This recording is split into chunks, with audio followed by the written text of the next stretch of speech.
What's up, Dragon Brood? It's day 3 of Marvel Heroes, or superheroes, I guess. And there's still quite a few cards, so I think we're going to keep this to mostly just the uncommons and rares and mythics, and kind of keep the video moving. So we're going to start with Ka-Ling Wing. It is Street Samurai, 1 and a white for a 2/2 human samurai hero. Whenever you cast a spell that targets a creature you control, put a +1/+1 counter on Ka-Ling, and you scry 1.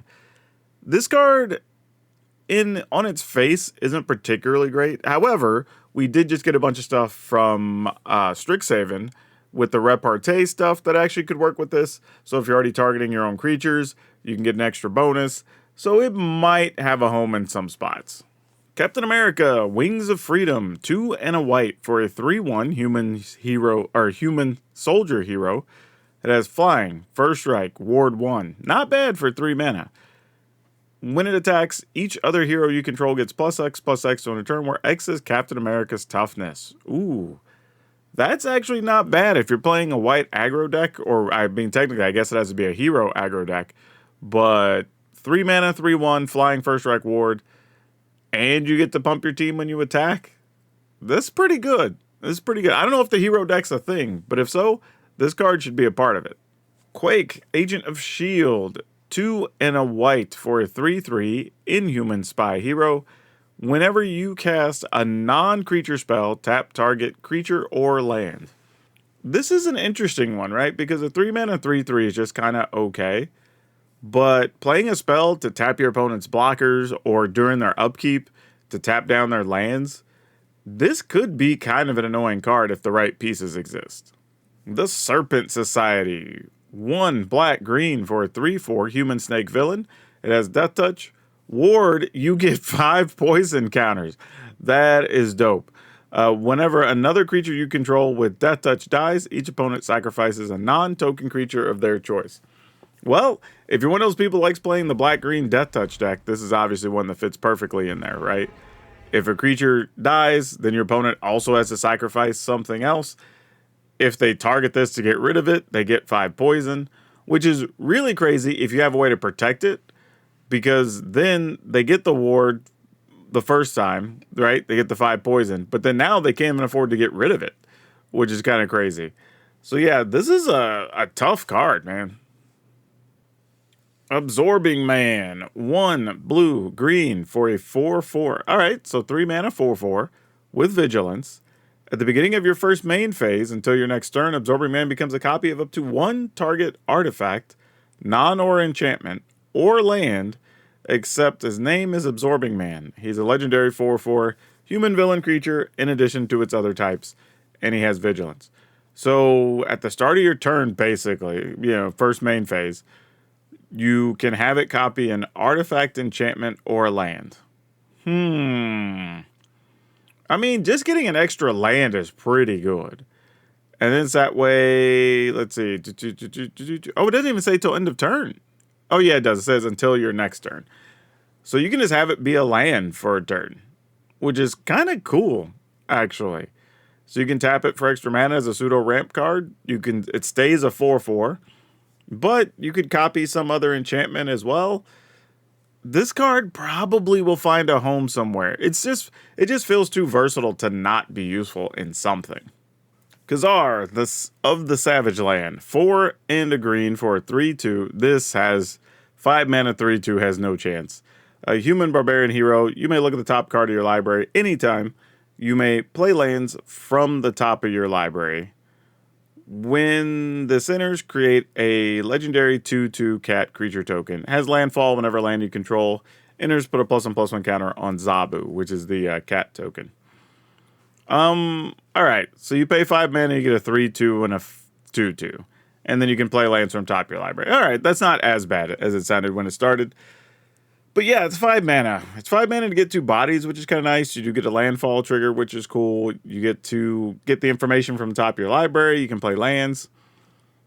I don't know if it's good enough, though, man. 5 mana is a lot to hopefully get something out of your card. So I don't think we're going to play with this one too often. Ironheart, Clever Champion. 4 and a blue for a 3/4. It has Improvise, so your artifacts can help cast a spell. Each artifact you tap After you're done activating mana abilities, pays for 1. Flying on this card, non-creature spells you cast have improvise, which means they also get the benefit from artifacts if you want to tap them to use it to pay it. Yeah, this is, I don't know how strong this is, right? Because ultimately, you're getting to play this cheaply, which is nice, but you're also kind of just hoping that you have enough non-creature spells that care about the improvise ability. Because if not, you're really not much better off than just playing any of the other affinity for artifacts creatures. So while this is neat, I'm going to assume it probably doesn't see too much play. Earth's Mightiest Heroes, 4 green, has Teamwork 5. Teamwork, as a reminder, has an additional cost to cast this spell. You may tap any number of creatures you control, mana value, or power 5 or more. So, reveal the top 8 cards of your library. You may put a creature card from among them onto the battlefield. If this spell was cast using Teamwork, put any number of creature cards from among them onto the battlefield instead. Put the rest into your graveyard. Now, see, this is an interesting situation because we already have, like, Random Encounter. We have Smuggler's Surprise, a few other things. However, you could play this alongside World War Hulk, and then these are your ways to trick some of your other stuff onto the battlefield, right? So you play a bunch of ramp stuff, and then you play, like, I don't know, 4 of these, maybe 1 or 2 Smuggler Surprise, and a couple of World War Hulks, and then you have a real deck, honestly. Like, and the fact that this allows you, other than, like, Random Encounter lets you get the creatures, they have haste, and then they go back to your hand. This doesn't return them to your hand, but the creatures don't have haste. However, you could play big things that have enter the battlefield abilities or have haste abilities and still get something out of that. So I do kind of like this card, actually. It's just, what does the rest of the deck look like you're going to play with it? Castle Doom. Tap for a colorless. You can tap to add a mana of any color, spend it only to cast artifacts. Or you can pay 3 and tap it, sacrifice an artifact, create a 3/3 colorless robot villain artifact creature named Doombot. This just feels useful. If I'm playing an artifact-heavy deck, you just play this anyway because it makes it easy to cast your stuff. But occasionally, you can sacrifice artifacts and just make 3/3s. So yeah, this probably has room somewhere. Titania, Rugged Rumbler. 2 and 1 Golgari mana. 5/5. 3 mana 5/5. Okay. As an additional cost to cast this spell, discard a card or pay 2. Okay, there it is. So you get a 3 mana 5/5, but you're likely going to have to discard a card. And it has Ward, discard a card, or pay 2. Your opponent gets their choice. This just feels kind of solid, especially if you're playing a deck that already wants to discard things or put stuff in the graveyard for one reason or another. This is just a solid body. 3 mana 5/5, hard to complain about that. Jessica Jones, Private Eye, 2 and a red for a 2/3 human detective hero. You can tap her to put a stun counter on Jessica Jones. Exile the top X cards of your library, where X is Jessica Jones' power, and you may play those cards this turn. It's just a way to look at your top cards progressively, getting to look at more, and then you get to play them. But I don't know. We have so many ways to, like, exile the top cards of your library, play them till end of turn or the next turn. Don't think this really has a use, unfortunately. Thirst for Knowledge, draw 3, then discard 2 unless you discard an artifact. It's back. We've had this card before. We have variations of it. Not a surprise. It's decent. Falcon, Winged Wonder, 4 and a blue for a 3/4 human hero with flying. When Falcon enters, create Red Wing, a 1/1 blue bird scout legendary token with flying, and when Red Ring attacks, surveil 1. So you pay 5 mana to get a 3/4 and a 1/1. One of them, when they attack, you get to surveil 1. And they both fly. Like, yeah, that's fine. Like, not outstanding, but just fine. If you had some way to trick it into play or something, that'd be kind of cool. But, I don't know. We'll see how this ends up going. Grim Reaper, Lethal Legionnaire. 3 and a black for a 3/4 human villain. Whenever it attacks, you can pay 3 and a black. Whenever you do, return target creature card from your graveyard to the battlefield tapped and attacking with a finality counter on it. Ooh. That's kind of tricky. Like, you attack, and then you just get to bring something back, and it's already attacking on top of it. This isn't something I think you'd play 4 of. I mean, it's legendary anyway. But a 2 of in some decks could be kind of fun if you're doing the villain thing. Oh my gosh, this one has a translation. So it's A.I.M Scientist Supreme. Pay 2 life. Copy target activated or triggered ability you control from an artifact source. You may choose new targets for the copy. Activate only once each turn, and only on your turn. So 2 mana 2/2, and you can pay 2 life to copy artifact activated or triggered abilities. If this translation is accurate, yes, this card is very good and people are going to play this card. If all I have to do to copy an ability is pay 2 life, hell, especially if some of those abilities might gain life or something, why wouldn't you? Like, this feels really good. I won't say insanely good, but there's probably going to be a world where this combos with something very nicely. And here's another one that needs a translation. It's Stature Shapeshifter, or Size Shifter. It's a blue for a 1/1. As long as this creature's power is 1 or less, it can't be blocked. And then you can power it up by paying X blue blue, put X +1/+1 counters on this creature.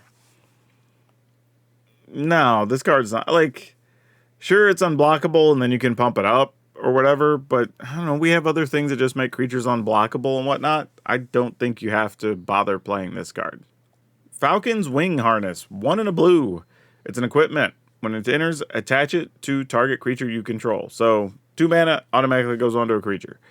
That creature gets +1/+1 and has flying and ward 1. And then if for some reason it comes off the creature or the creature dies, you can pay 2 and a blue to put it onto something else. Yeah, this is solid. 2 mana, give something +1/+1 flying and ward. If you're looking for an equipment to play, this could be totally reasonable, honestly. Ares, God of War. 1 black red for a 4/3 God Warrior villain. Ares attacks each combat of Fable. Whenever an attacking creature you control dies, return that card to its owner's hand.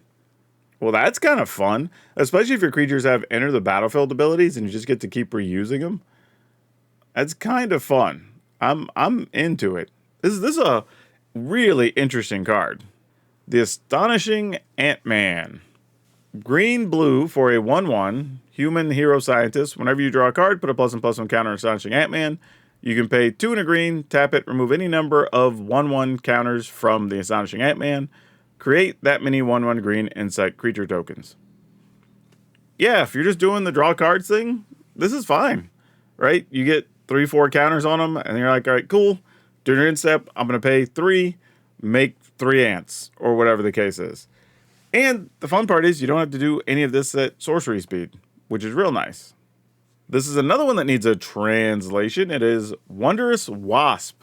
1 and a blue for a 2/1. Flash flying. Wasp Sting is the ability. When Wondrous Wasp enters the battlefield, target up to 1 creature. Tap it. For as long as Wondrous Wasp remains on the battlefield, that creature loses all abilities. Okay, this is just a solid card. 2 mana, 2/1 with flash. You can turn something off and then it just stays off as long as this is on the battlefield.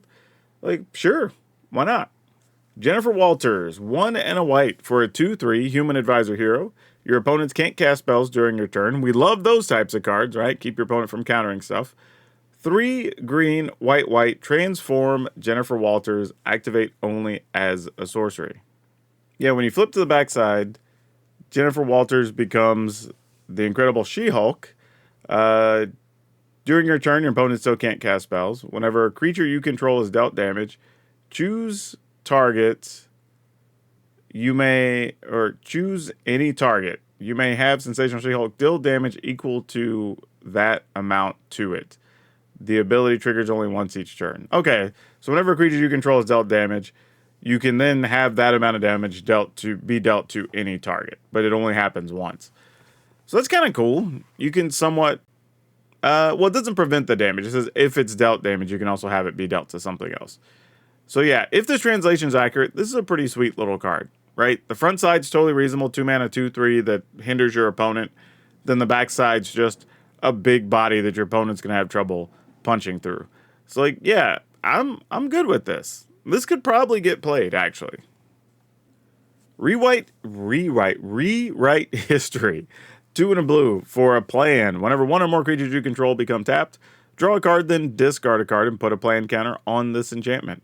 When the 4th play counter is put on this enchantment, sacrifice it. When you do, return up to 2 target instants or sorcery cards from your graveyard to the battle or to your hand.